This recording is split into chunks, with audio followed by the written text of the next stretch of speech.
Hello everyone and welcome back to my channel. So I just got back from the office and I am ready to film this hair tutorial. And it's taken me a little while to really feel fully ready. So I have been using the full Dyson hair system. Let me lift it up. It's so heavy I won't be able to keep it lifted for this whole conversation. I'm just doing a quick intro and then I'm going to show you how I style my hair using all of the attachments that aim to straighten the hair. And I'll explain why in a second. And then we are going to compare it finishing wise with the new GHD Glide, which came out around the same time period. So I'm really excited to see how this performs as compared to the Dyson. They do have slightly different aims, but I think it's worth comparing them. And I decided to go ahead and do the full splurge of getting the full system because I was just hearing such rave reviews since then and doing more research and watching more videos to learn how to use it, because there is a learning curve with this product. It's not just like buying a flat iron. I've seen that it's actually a lot more mixed, so people seem to either love it or hate it. I watched Tati's video and I did agree with a lot of the things she did not like about it. My overall thought about the Dyson is that it is wonderful at drying hair. So if you are looking for something to replace a traditional blow dryer and round brush combination, this does various different riffs on that. My hair type is definitely on the wavy, frizzy side, and if I encourage it through scrunching and appropriate products, it is curly. I'll include my two most recent and current hair tutorials. One is to style it naturally curly. The other one is to style it using my favorite hair tool of all time, which is my GHDs, which is what I normally curl my hair with. And so when I tried these out, these are the two different sizes, and you can see there's a smaller size and two directions for either side of your head, and the larger side as well. What I found is that it did give a nice volume and it dried the hair pretty efficiently from about 1 inch down. It was hard to get the top of the root fully dry, and so as a result, as my hair continued to dry, I got a lot of frizz in the curl and lost that nice curl as well. So what I have found works really well though, and so why I think it's worth comparing with the GHD, is the rest of the attachment. So you have a blow dry attachment, which I will be using to rough dry my hair. You have two paddle brush type attachments, both of which dry the hair from pretty like wet even. You can use these or damp to dry. And then you have a round brush attachment, which I find does not work well on very damp hair at all. Once you're using this attachment, I consider this to be a finishing step. And so this is the step that I will be comparing with the GHDs. So we're going to use each of these on different sides of my head to do the comparison, because these are finishing tools and we'll see which side ends up better. I do really like this, especially for my bangs. I do find that it gives you a blow dry like result, but as with the curling attachments, you need a lot of patience and small sections to get it to work. We're gonna have one side of the head done one way, the other side of the head done the other way, and you guys can tell me what you think of the results. All right, let's do this. Like a little Princess Leia bun type thing. One of the things I really do like about the set is that it comes with a blow dry attachment, so that's included, and it does function similarly to the Dyson blow dryer, although it does not get as hot, so you may find that it takes you a little bit longer to dry your hair. The nice thing is though, because none of these attachments get scaldingly hot, you can use your fingers to finger comb and you won't be burning your forehead or your ears with it, which is nice. It does equally though, as a result, take longer in order for each section of hair to dry, compared of course to a professional style blow dryer. So then moving on to the paddle type attachments, there are two in this kit. One has just gray bristles and they grip the hair really well. The other one has pink bristles, and the difference is meant to be that the gray attachment is better for frizzier, coarser hair, and the pink tipped attachment is better for hair that is finer and more damaged. So I just go ahead and continue to straighten my hair using this paddle attachment while drying it. And the end result is a close to straight result for me. You can see the hair is gradually getting straighter and straighter with still a little bit of wave at the root and not a ton of shape at the end, but it's slowly getting smoother and softer to the touch as well as it gradually gets drier and drier. The nice thing about these two attachments is that as compared to the other attachments in the Dyson kit, you can use pretty large chunks of hair, and I don't feel like it makes a ton of a difference to the result. Of course, you don't want to be doing half your head the whole time, but something like 2 or 3 inch sections of hair do pretty well with it, and you can approach it from below or from above. Approaching it from below does result in more volume in my experience. So once you reach that result, which for me is a nearly straight but not quite straight or shaped styled type result, I then move on to the round brush attachment, which is my favorite attachment of the kit.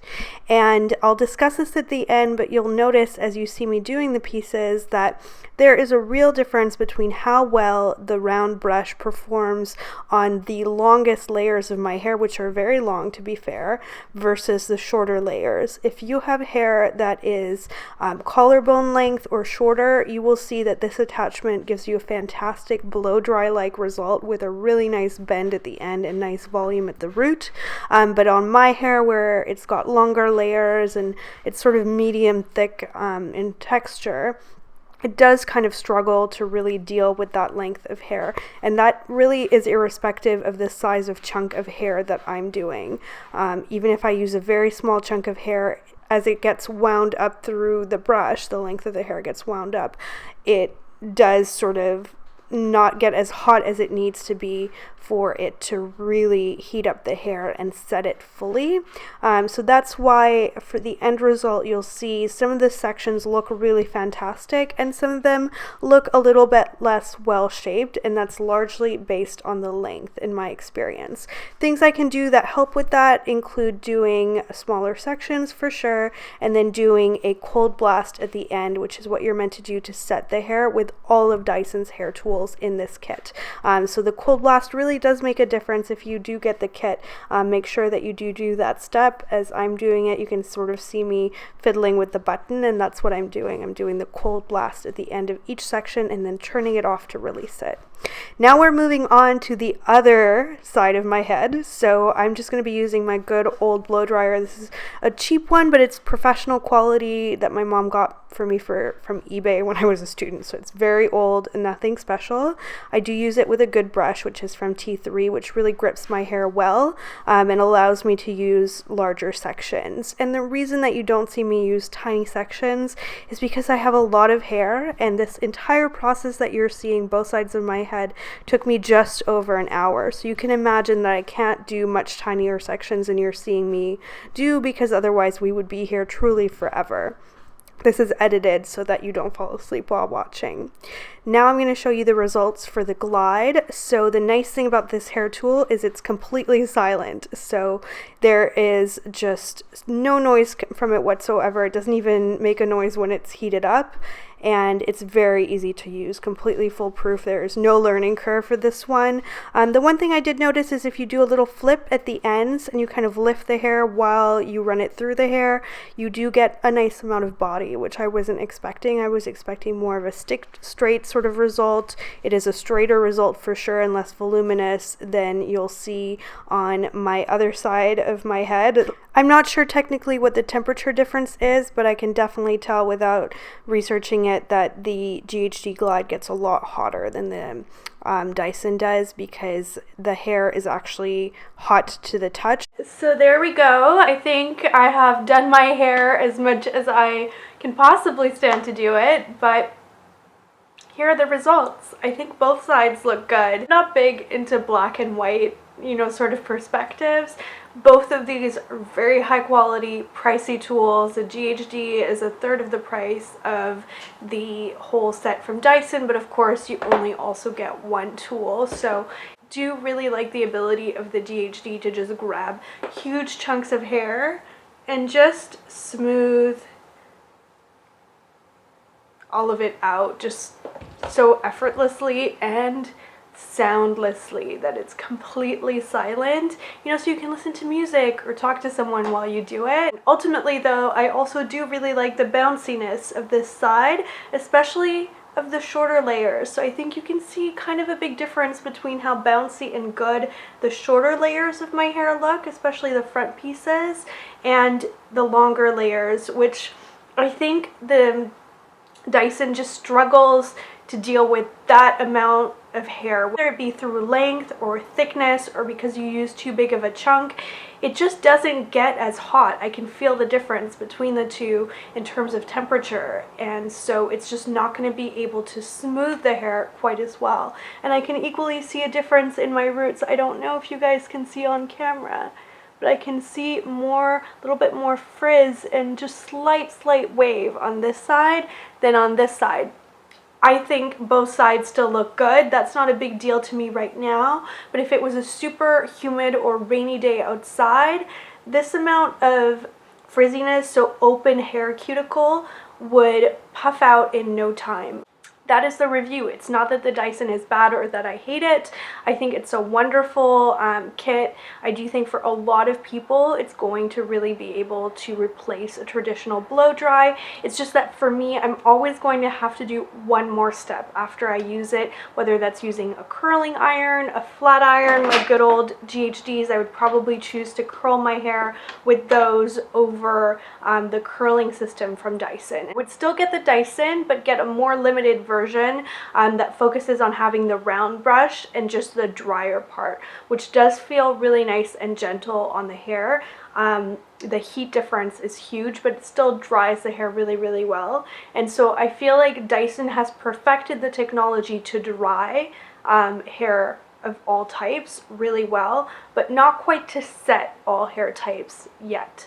I would like to see one more attachment from them. Maybe it's going to be the ability to reach a higher heat or have more contact with the brush. Ultimately, I feel like my hair doesn't come in contact with the metal part on this all that much, so somehow this brush could be redesigned so that there would be more contact between hair and brush, and maybe it could reach towards the root somehow.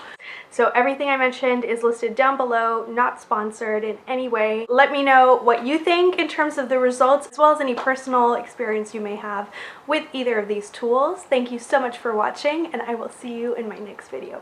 Bye!